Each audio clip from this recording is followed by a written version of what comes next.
everyone, and welcome to this episode of The Guido Goes Off here on this International Women's Day. A big thank you for tuning in. Please like these videos, share them with everyone you know. A big thank you to all the few but faithful, and if you would like to join their number, please hit that subscribe button. Of course, it being International Women's Day, I want to say a big thank you to all the women in my life. Keep doing what makes you happy, what helps you to become successful, and what fulfills your life. Speaking of women, on this International Women's Day, a big hubbub this week, which kind of came to a head last night, and this being, of course, this huge Twitter war type thing involving the, now once again, Raw Women's Champion, Ronda Rousey. Of course, as everyone knows, she's been having this Twitter battle with the man, Becky Lynch. As we know now, at Fastlane, Becky has been reinstated and will face Charlotte for the right to be added Raw Women's Championship match at WrestleMania. Which is funny because basically Becky is fighting for something she already earned, but, WWE, am I right? Of course, as we all know, Becky and Ronda have been going back and forth on Twitter, mostly with Becky poking fun at certain aspects of Ronda. This did take a huge turn last week after Ronda mentioned Becky's disarm her being fake and basically putting an arm between her legs, simulating the dick she wishes she had. Well, then Becky superimposed on that arm the face of Travis Brown, Ronda Rousey's husband. Well, this is where things are starting to get a little more real than probably a lot of people would like. Mostly because Ronda's very protective of her family, as we know. Her dad did commit suicide. It was unfortunate. But going in, of course, going after her husband apparently was not kosher. I mean, don't get me wrong. Travis Brown is a dick, so she's not wrong. I'm just saying. But all of this has come to a head where after we're in a video posted online, Ronda basically explains her actions in a profanity-laden rant, calling everybody fake, blah-de-blah-de-blah. Basically making a general ass out of herself. As far as a pro wrestling, as someone who is employed in pro wrestling would be. Yeah, exactly. Yeah. Now I understand. More than likely, I would like to believe this is staged, and every great lie has a hint of truth. But here's my take on it. Okay, one, it's clear Ronda is taking this incredibly personally, which is attributed to basically her thin skin. Ronda Rousey, in her career, both in the MMA world and now in WWE, has not been able to take criticism, and especially not able to take people not liking her. As we remember, quite a few times she has been basically booed out of the building, and just the look on her face is one of, "How do you not like me?" But now Ronda, of course, is striking back at basically everybody, and of course throwing out that F word, fake. So now basically Ronda's become every opponent of professional wrestling, every single person, every person in your life. We all, as professional wrestling fans, have that one person in our life that has to tell us, "Well, you know that's fake, right?" And let's bear in mind, this is also the same person that cried their eyes out when their favorite character on The Walking Dead died. You know who you are. Yeah, we know who you are. In this grander scheme, I know it's it's basically Ronda's touting, of course, her UFC success, that she was, she did something that's real. Okay, now I'm going to know what probably needs to be said, then I'm going to go into what I want to say. And believe me, you're going to love what I want to say. Now, in truth, yes, what this basically is trying to make Ronda the heel. If this is, if this is a work, which I believe this stuff would not have been done, and there would be, this would have never made the light of day if it wasn't approved by WWE. Now, essentially, basically what they're doing is trying to turn Ronda into the heel now. I mean, they tried it with, with Charlotte, and Charlotte, I want to like Charlotte. I really do. But basically, she's just turned into heel Charlotte, which is back to promos at the top of her lungs in that robo voice. I'm sorry. Basically, when it just seems like when Charlotte's a heel, she's basically that annoying American tourist. We all know who we are. The one who's in a country where English is not the prevailing language, and they believe that in order to get somebody to not understand English, you just say it at a higher volume. Yeah, and it still doesn't work. They just smile and nod at you. Uh-huh. Yeah, I know. Yeah. You see what I mean? It's basically like that.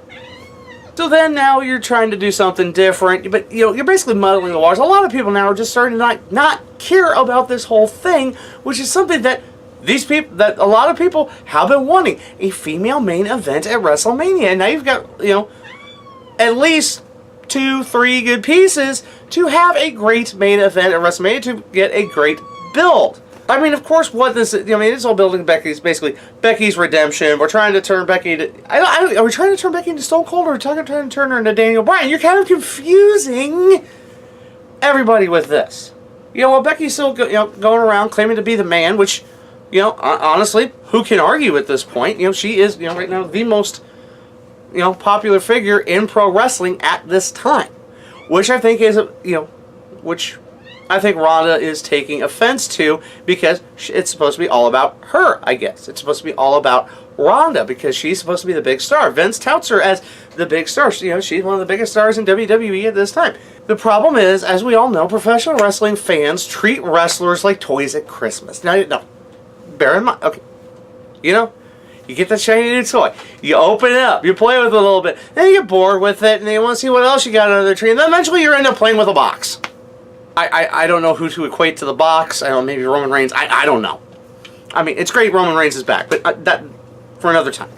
That's what I feel I need to say about that, because it basically, what you're doing is confusing the audience, and basically, all this, it's I know they're trying to build a great story, but in the end, it's kind of, Now here's what I want to say. I put all this aside. I know what they're doing. I kind of might know a thing or two about professional wrestling. Okay, we're going to put that all aside. Okay, we're going to put that all aside. Ronda, yeah, I know she'll never watch this. If she doesn't mind, if you don't mind, I hope it's okay if you call me Ronda. Ronda, it's not about you. This isn't about you. I know you want it to be about you because you think you're the greatest thing since sliced bread. But let's face facts. Ronda, you have not earned anything since Strikeforce shut down. You were handed the UFC Women's Bantamweight Championship. You were handed slam dunk opponents. You were basically handed a UFC Hall of Fame career. And then what happened? You got the big head. You got overconfident. Then you got Holly Holm's left foot upside your head. And ever since then, you've been rattled. I mean, you were crying, which I understand. This whole aura of invulnerability, the fact that you thought you could do nothing wrong, the fact that you thought that you could just walk through life undefeated, beating everybody within like 15 to 30 seconds. You finally got a challenge. You overlooked her. You got hit upside the head. Then, after a year of wallowing in having your own little pity party, and I understand, things don't look, things aren't what you thought they would be. Things aren't what, You know, you thought you just walked through life, and then, you know, you had a little adversity, you got kicked in the face, got knocked the fuck out, and then you're like, oh. And then you come, you know, you try to make your big comeback, you try to get your title back from Amanda Nunes, and look, okay, alright, I'm still pretty sure she's a man. I'm just saying. Then you get knocked out in 46 seconds, or tapped out, what, you know what, and then you came to WWE with your tail between your legs because you couldn't hack it in UFC anymore. Not everybody had your game plan and had your number, and now here you are 1 year removed from your big debut in WWE. The fans are tired of you. The wrestlers are sick of your crap. You've been doing nothing but injuring people left, right, and center because you weren't trained properly. You can't take any criticism because you weren't conditioned for professional wrestling. You take every little thing said on Twitter as a personal attack, and my God, once things get a little too out of hand for you, you have to start throwing around the thing. Wrestling is fake. Fuck everybody. Fuck the fans. Fuck the women's division. Fuck everybody, because I'm the greatest thing. Well, you know what? This is what I hope happens at WrestleMania.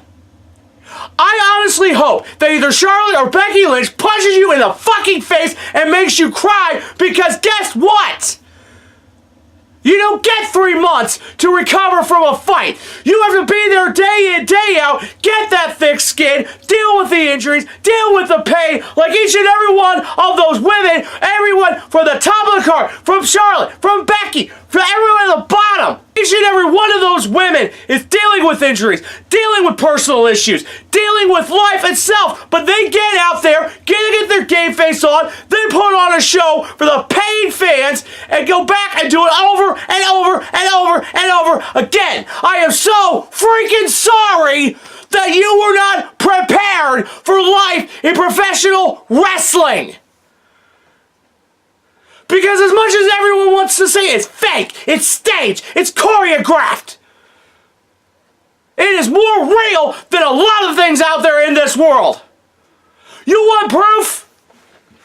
Get a good long look at this. You know what's that on this table? That is someone's blood, because they give a shit about this business, about the fans, and wanting to put on the best possible show for everyone that walks in the door. They're willing to bleed for this business. That's what I'm not getting about Ron, about the whole situation. This is what I worried about. This is what I prayed would not happen, but here we are. Ronda Rousey in a situation that she was not prepared for because she was rushed into the world of professional wrestling. She was not prepared for both the physical and psychological issues that professional wrestling gives to people within the business. We start out in the height of the game, the biggest company in the world as far as professional wrestling is concerned, but not ready for the burden, were you? That's going to do it for this episode of The Guido Goes Off. As always, a big thank you to everyone tuning in. Of course, ladies and gentlemen, if you want to catch me live, if you happen to be in Alton, Illinois tomorrow night, at the Franklin Lodge, Turmoil at the Temple, Rampage Championship Wrestling. Tickets are still available. I hope everybody in the area comes out and sees it. We're going to have a great time out there. But ladies and gentlemen, as always, like these videos, share them with everyone you know. Contact me on the social media. Of course, if you're looking for a free sweet t-shirt, we've got those available. Please, if you're going to be in Alton for the show, I will be selling the t-shirts. Of course, if you would like one, we can arrange something, mail order. Let me know in the comments section below, or, of course, on the social medias. If you're interested, my DMs are open. So until next time, I am the Guido, and I think we're done here.